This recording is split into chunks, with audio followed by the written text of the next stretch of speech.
అందులోకి ఇన్వాల్వ్ అయిపోయి మనం కూడా ఫీల్ అయిపోతుంటాం. అమ్మాయిలు అయితే మేమే సాయి పల్లవి, లేదంటే అబ్బాయిలు అయితే నాగ చైతన్య.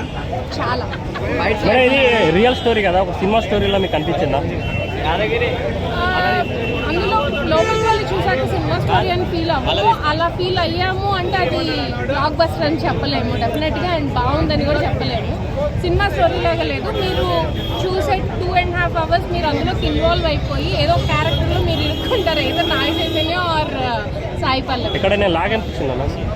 లేదండి, లాగ్ అయితే ఏం లేదు. మేబీ ఒక ఫ్యూ మినిట్స్ అటు ఇటు ఉంటుందేమో కానీ, బట్ ఓవరాల్గా మీరు తిరిగి వచ్చేటప్పుడు ఆ టికెట్ మీరు ఏదైతే ప్రైస్ పెట్టారో దాన్ని హ్యాపీగా ఎంజాయ్ చేసి బయట. బుజ్జితల్లి సాంగ్ థియేటర్ ఎక్స్పీరియన్స్ ఎలా ఉంది?